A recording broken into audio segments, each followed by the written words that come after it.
வணக்கம். அன்பும் அமைதியும் அருளும் வலிமையும் வளமையும் வாழ்வும் நேர்மையும் உண்மையும் புகழும் உங்களுக்கு உண்டாயிருக்கும்படியாக வாழ்த்தி ஆண்டவர் மீட்பருமாயிருக்கிற தேவனுடைய திருப்பெயராலே இந்த வார ஞாயிறு சிந்தனைக்காக உங்களை அன்போடு அழைக்கிறேன். இந்த வார வாசகங்கள் ஊடாக மீட்படைகிறதற்கான வழி என்ன என்று ஆண்டவர் நமக்கு கற்றுத்தருகிறதை பார்க்கிறோம். முதல் வாசகத்தின் வழியாக நாம் இறப்பை தாண்டினவர்களாய் இருக்க வேண்டும் என்கிறதனையும், திருப்பாடல் வழியாக அவருடைய வழியில் ஆண்டவருடைய வழியில் நடக்கிறவர்களாய் இருக்க வேண்டும் என்கிறதனையும், இரண்டாவது வாசகத்தின் வழியாக நாம் பெறக்கூடிய இந்த மீட்பு இரத்தத்தினால் ஆனது என்கிறதனையும், நற்செய்தி வாசகத்தின் வழியாக எம்மாவு செல்ல தீர்மானிக்கிற பொழுது நமக்கு வாழ்விலே இந்த மீட்படைவுதல் உண்டாகிறது என்கிற காரியங்களை குறித்து நாம் தியானம் பண்ணுகிறோம். முதல் வாசகம் திருத்தூதர் பணிகள் புத்தகத்திலிருந்து தரப்பட்டிருக்கிறது. இங்கே பேதுரு எழும்பி பேசுகிறார். ஆண்டவரை பற்றி பேசுகிற பொழுது வல்ல செயல்கள் அரும் அடையாளங்களை செய்து வந்தார் இயேசு. அவரை செய்ய வைத்தது அவரை அனுப்பின தந்தையாகிய தேவன். அவர் வல்ல செயல்கள் செய்யும்படியாய் அனுப்பப்பட்டார். அதனாலே அவர் வல்ல செயல்களை இந்த உலகத்திலே செய்து வந்ததினாலே மரணத்தால் அவரை கட்டுப்படுத்த முடியவில்லை. பாதாளமும் படுகுழியும் அவரை கட்டுக்குள் வைத்திருக்க முடியவில்லை. உயிர்த்தெழுந்து அவர் ஆண்டவரின் வலப்பக்கத்தில் வீற்றிருக்கிறார் என்று பேதுரு அங்கே பிரசங்கம் பண்ணுகிறதை நாம் பார்க்கிறோம். இந்த நாளிலே இந்த வாசகத்தை கேட்கிற நீயும் நானும் நன்றாய் ஒரு காரியத்தை புரிந்து கொள்ள வேண்டும்.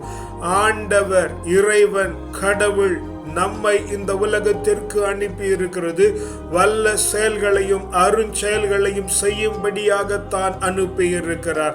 அவர் நம்மை அப்படி நல்ல செயல்களும் வல்ல செயல்களும் அருள் அடையாளங்களும் செய்ய அனுப்பி இருக்கிறதினாலே நாம் அவைகளிலே குறிப்பாய் இருந்து அவற்றை நாம் செய்ய வேண்டும். அவற்றை நாம் செய்கிற பொழுது இந்த உலகின் வீழ்ச்சி மரணம் நம்மை கட்டுப்படுத்தாது. பாதாளம் நம்மை அடக்கி வைத்திருக்க முடியாது. பழிகுழியில் நாம் கிடந்து கொண்டிருக்கவே மாட்டோம். ஏனெனில் நாம் வல்ல செயல்கள் செய்கிறதற்காகவே ஆண்டவர் நம்மை அனுப்பி இருக்கிறார். ஆக நம்முடைய வாழ்வு என்பது இறப்பை தாண்டி வீழ்ச்சியை தாண்டி முடிவை தாண்டி உள்ளது என்கிற காரியத்தை நாம் புரிந்து கொள்ள வேண்டும். இந்த உலகத்திற்கு வருகிறோம், காரியங்களை செய்கிறோம், நமக்கு பின் சந்ததிகளை விட்டு போகிறோம். அது சரீரத்தின் சந்ததிகளாயிருக்கலாம், சத்தியத்தின் சந்ததிகளாயிருக்கலாம். ஆனால் ஆவியில் அருள் அடையாளங்களை செய்கிற பொழுது இயேசு கிறிஸ்து இறந்து இத்தனை வருடங்களுக்கும் அப்புறமும் பேசப்படுகிறது போல நம்முடைய அருள் அடையாளங்களும் காரியங்களும் பேசப்பட்டு கொண்டே இருக்கும். அதனால் தான் நாம் அடையாளப்படுத்தப்படுகிறோம். உயிர்த்தெழுந்து ஆண்டவரின் வலப்பக்கத்தில் வீற்றிருப்போம். அப்படி என்று சொன்னால் ஆண்டவருடைய பெயராலே நல்ல மனிதன், தெய்வ மகன், தெய்வ மகள் என்று நாம் நம்முடைய இறப்பிற்கும் பின்பு அறியப்படுகிறவர்களாய் நாம் மாறி போகும். ஆக நாம் வல்ல செயல்களை செய்ய வேண்டும், நல்ல செயல்களை செய்ய வேண்டும், அருள் அடையாளங்களை செய்ய வேண்டும். அதற்காகத்தான் ஆண்டவர் நம்மை அனுப்பி இருக்கிறார் என்கிற சத்தியத்தை நாம் முதல் வாசகத்தின் வழியாக கற்றுக்கொள்ளுகிறோம். இதை செய்ய வேண்டும் என்று சொன்னால் நாம் என்ன செய்ய வேண்டும்? அவர் வழியில் நடக்க வேண்டும், கடவுளுடைய வழியில் நடக்க வேண்டும், ஆண்டவருடைய வழியில் நடக்க வேண்டும், இறைவன் என்றிருக்கிறவருடைய வழியில் நடக்க வேண்டும். அவருடைய வழியில் நடக்க வேண்டும் என்று சொன்னால் அவரை அடைக்கலமாகவும் அவரை தலைவராகவும் அவர் நம்முடைய ஒப்பற்ற செல்வமாகவும் உரிமை சொத்தாகவும் மீட்பின் கிண்ணமாகவும் அவரே நமக்கு காப்பாளராகவும் நாம் கொண்டிருப்போம் என்று சொன்னால் நம்முடைய கண்முன் அவர் எப்பொழுதும் இருக்கிறார். நாம் அசைக்கப்படுகிறதில்லை. ஏனெனில் அவருடைய வலப்பக்கத்தில் வைக்கப்பட்டிருக்கிறோம். எதற்கும் ஆண்டவரை சார்ந்திருக்கிறதும், எதற்கும் இறைவனை தெரிந்து கொள்ளுகிறதும், எதற்கும் கடவுளை நாடி நிற்கிறதுமான வாழ்வு நம்முடைய வாழ்வு அமையும் என்று சொன்னால் நாம் ஆண்டவரை நம்முடைய கண் முன்னே வைத்திருக்கிறோம். அதனாலே நாம் வீழ்ச்சி அடைய போகிறதில்லை. அவரை நம்முடைய வலப்புறத்தில் வைத்திருக்கிறோம். அதனாலே நாம் எப்பொழுதும் சோர்ந்து போகிறதில்லை. அதனாலே யாரும் நம்மை அசைக்க முடியாத அளவுக்கு நாம் பெரும்பான்மை படைத்தவர்களாய் மாறுகிறோம். அப்படி நாம் அசைவுறாதிருக்கிறதினாலே நம்முடைய இதய மக்கள் ஆசீர்வதித்து உள்ளம் மகிழ்ந்து வாழ்வின் வழி பிறக்கும் என்று இங்கே தாவீது எழுதி தருகிறதை பார்க்கிறோம். ஆக நாம் நல்வாழ்வு பெற வேண்டும் என்று சொன்னால், மீட்படைய வேண்டும் என்று சொன்னால், இறப்பை தாண்டி அவருடைய காரியங்களை செய்து, இறப்பை கண்டுகொள்ளாமல், மரணத்தை கண்டுகொள்ளாமல், அவருடைய நல்ல வல்ல காரியங்களை செய்து அவருக்கென நாம் வாழ்ந்திருப்போம் என்று சொன்னால் நாம் மீட்பை அடைய முடியும் என்கிற முதல் 2 வாசகங்கள் நமக்கு சொல்லி தருகிறது. பேதுரு எழுதிய முதல் துரும்பத்திலிருந்து தரப்பட்டிருக்கிற 2வது வாசகத்திலே நாம் மிக உன்னதமான ஒரு காரியத்தை கற்றுக்கொள்ளுகிறோம். ஆண்டவர் செயல்களுக்கு ஏற்ப தீர்ப்பு வழங்குகிறார், ஆட்களுக்கு ஏற்ப தீர்ப்பு வழங்குகிறதில்லை. வல்ல செயல்கள் செயல்படுவதற்காகத்தான் நீ அனுப்பப்பட்டிருக்கிறாய். அருள் அடையாளங்கள் செய்வதற்காகத்தான் நீ அனுப்பப்பட்டிருக்கிறாய். அதனாலே ஆண்டவர் பார்க்கிறதெல்லாம் உன்னுடைய செயல்கள். நீ யார் என்று அவர் பார்க்கிறதில்லை. உன்னுடைய செயல்கள் எப்படி இருக்கிறது, வல்லதா இருக்கிறதா, தூயதா இருக்கிறதா, தீயதா இருக்கிறதா என்று ஆண்டவர் நோக்கி பார்க்கிறார். அவர் செயல்களை பார்த்து அதற்கேற்ப தீர்ப்பிடுகிறவராய் இருக்கிறார். ஆக நம்முடைய செயல்கள் நல்லவைகளாய் இருக்க வேண்டும் என்பதற்காக வீணான பொல்லாத அகம்பாவம் பிடித்த காரியங்களிலிருந்து நாம் விலகி நடக்க வேண்டும் என்று ஆண்டவர் நம்மை தம்முடைய இரத்தத்தினாலே மீட்டிருக்கிறார். நான் ஒரு காரியத்தை மிக தெளிவாய் சொல்லுகிறேன். ஆவியே இரத்தத்தில் இருக்கிறது, இரத்தத்தில் காணப்படுகிறது ஆவி. ஆவி இரத்தத்தில் இல்லாதவரை இரத்தமே பொருளற்றதாய் மாறுகிறது. ஆக ஆவிக்கு உருவம் கொடுக்கிறது இரத்தம். ஆக ஆண்டவர் இரத்தத்தை கொடுத்து நம்மை மீட்டிருக்கிறார். இது எப்பேற்பட்ட இரத்தம் என்று சொன்னால், வெறுமனே ஆட்டுக்குட்டியின் இரத்தம் அல்ல, மாசற்ற ஒரு தேவ பிறவியின் இரத்தம். அது நமக்கு விலைக்கிரயமாய் தரப்பட்டிருக்கிறது. இந்த விலைக்கிரயமாய் தரப்பட்டு நாம் மீட்கப்பட்டிருக்கிறோம் என்கிற காரியம் உலகங்கள் தோன்றுகிறதற்கு முன்பே தீர்மானிக்கப்பட்டதாய் இருக்கிறது. இது வெறுமனே இயேசுவை குறித்து மாத்திரம் சொல்லுகிறது இல்லை. நீ வீணான காரியங்களிலிருந்து விலகும்படியாக, தீமையான காரியங்களிலிருந்து விலகும்படியாக உலகம் தோன்றுகிறதற்கு முன்பே, அது உன்னுடைய உலகமாய் இருக்கலாம் அல்லது இந்த உலகத்தின் தோற்றம் முன்பே மீட்பின் சங்கதிகள் பிறப்பிக்கப்பட்டு, முன்னறிவிக்கப்பட்டு, ஏற்படுத்தப்பட்டு அது நமக்கு வழங்கப்பட்டிருக்கிறது. இயேசுவின் இரத்தத்தால் அவர்கள் மீட்படைந்தபடி நாமும் மீட்படைந்திருக்கிறபடி நம்முடைய இரத்தத்தாலும் ஜனங்கள் மீட்படைய வேண்டும் என்கிற பாடத்தை நாம் இந்த நாளிலே இந்த இடத்திலே கற்றுக்கொள்ள வேண்டும். ஆக உலகம் தோன்றுகிறதற்கு முன்பே, உன்னுடைய உலகம் தோன்றுகிறதற்கு முன்பும் நீ தீர்மானிக்கப்பட்டிருக்கிறாய். வல்ல செயல்களை செய்ய வேண்டும். அவரை அடைக்கலமாய் கொண்டிருக்க வேண்டும். அவர் உன்னை பாதாளத்தில் விட்டு வைக்கிறதில்லை, எழுப்புகிறார். அவர் உன்னை எழுப்பி அவருடைய வலப்பக்கத்திலே அமர பண்ணியிருக்கிறார். அதனாலே நீ உள்ளம் மகிழ்ந்து, அகம் மகிழ்ந்து, உன்னை அடுத்திருக்கிற ஜனங்களை நீ விடுவிக்கிறவனாய் தீய காரியங்கள் விலகி நடக்க வேண்டும். அப்பொழுது நமக்கு மீட்பு உண்டாகும். நம்முடைய செயல்கள் வல்லமை நிறைந்ததாய் காணப்படும். நாம் கடவுளை எதிர்நோக்கி இருக்கிறோம். நாம் ஏன் கடவுளை எதிர்நோக்கி இருக்கிறோம் என்று சொன்னால், கடவுளாக நாம் மாறும்படியாக கடவுளை எதிர்நோக்கி இருக்கிறோம். அல்லது கடவுள் நம்மை அடிமையாக இங்கே ஏற்படுத்தவில்லை. அவருடைய சாயலாகவும் பாவனையாகவும் அவர் நம்மை ஏற்படுத்தி இருக்கிறார். அவர் தம்முடைய ஆவியை நமக்குள் தந்து நமக்கு ஜீவனை தந்திருக்கிறார். அந்த ஆவி இரத்தத்தில் காணப்படுகிறது. அந்த இரத்தத்தை கொடுத்து நம்மை விலைக்கிரயமாய் மீட்டிருக்கிறார். அந்த இரத்தத்தை நாமும் கொடுத்து விலைக்கிரயமாய் ஜனங்களை மீட்கிற பொழுது, வல்ல செயல்களை செய்து மீட்கிற பொழுது நாம் மீட்படைகிறோம், இறைவனின் வலப்பக்கத்தில் அமர்கிறோம் என்கிற காரியங்களை நாம் வாசகங்கள் மூலமாக தெளிவாக உணர்ந்து கொள்ள வேண்டும் என்று உங்களை அன்போடு அழைக்கிறேன். நற்செய்தி வாசகத்தின் வழியாக நாம் கற்றுக்கொள்ளுகிறது என்ன? மீட்படைய வேண்டும் என்று சொன்னால் எம்மாவு செல்ல வேண்டும். எம்மாவு செல்லுகிற வழியில் கண்கள் மறைக்கப்பட்டிருக்கும், கண்கள் கட்டப்பட்டிருக்கும்.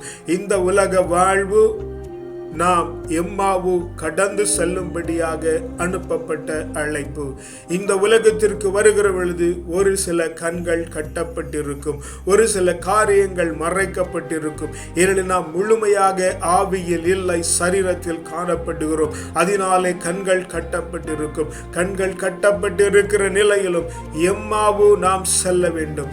எம்மாவு என்றால் வெப்ப ஊற்று என்று பொருள். வெப்ப ஊற்று என்கிறதனை நாம் இங்கே பொருள் கொள்ள வேண்டியது பிறப்பை தருகிற இடம், வெளிப்பாட்டை தருகிற இடம், மேன்மையை தருகிற இடம் என்கிற புரிதலை நாம் கொண்டிருக்க வேண்டும்.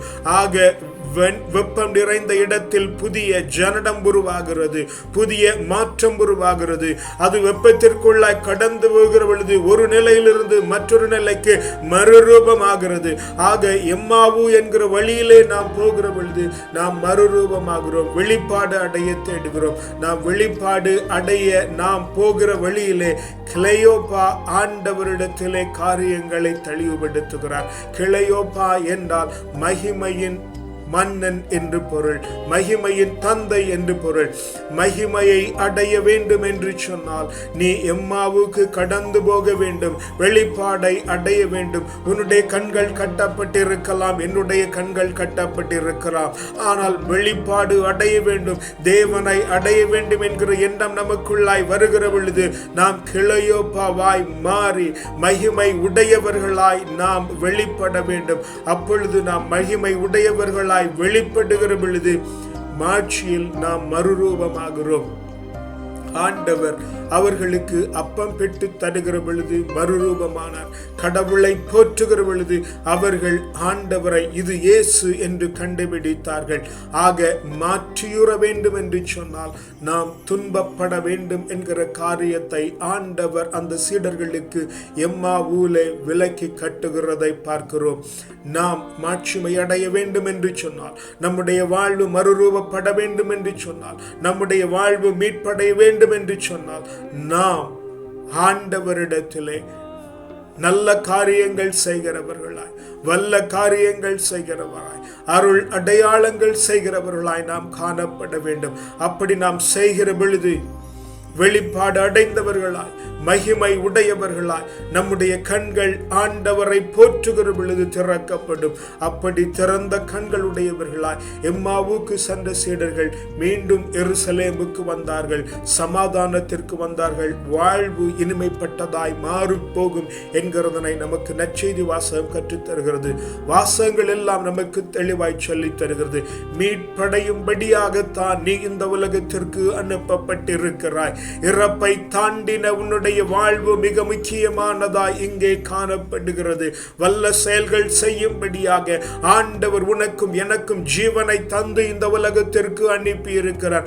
அதனாலே மரணத்தை குறித்து கவலை கொள்ளாமல், பாதாளமும் படுகொலியும் நம்மை அமுக்காது என்கிற காரியத்தை உணர்ந்து ஆண்டவர் நம்மை எப்படி உயிர்த்தெழ பண்ணுவார் என்கிறதினாலே அவரை தலைவராகவும் மீட்பராகவும் அடைக்கலமாகவும் புகலிடமாகவும் காப்பாளராகவும் கொண்டு ஆண்டவரை நாம் நம் கண்முன்னே வைத்து வலப்பக்கத்திலே இருப்போம் என்று சொன்னால் நாம் அசைவுறாதிருப்போம். நம்முடைய இருதய மகிழ்ச்சியாலே துள்ளும். நம்முடைய இருதய மகிழ்ச்சியால் துள்ளுகிற பொழுது ஆண்டவர் நம்மை இரத்தத்தை கொடுத்து விலைக்கிரயமாய் மீட்டிருக்கிறது போல நாமும் நம்மை அடுத்திருக்கிற ஜனங்களையும் நம்முடைய ஆத்துமாவையும் ஆண்டவருக்குள்ளே விலைக்கிரயம் கொடுத்து இரத்தத்தை கொடுத்து ஆவியிலே மீட்படைய செய்வோம் என்று சொன்னால் நாம் மீட்படைகிறவர்களாய் மாறுவோம்.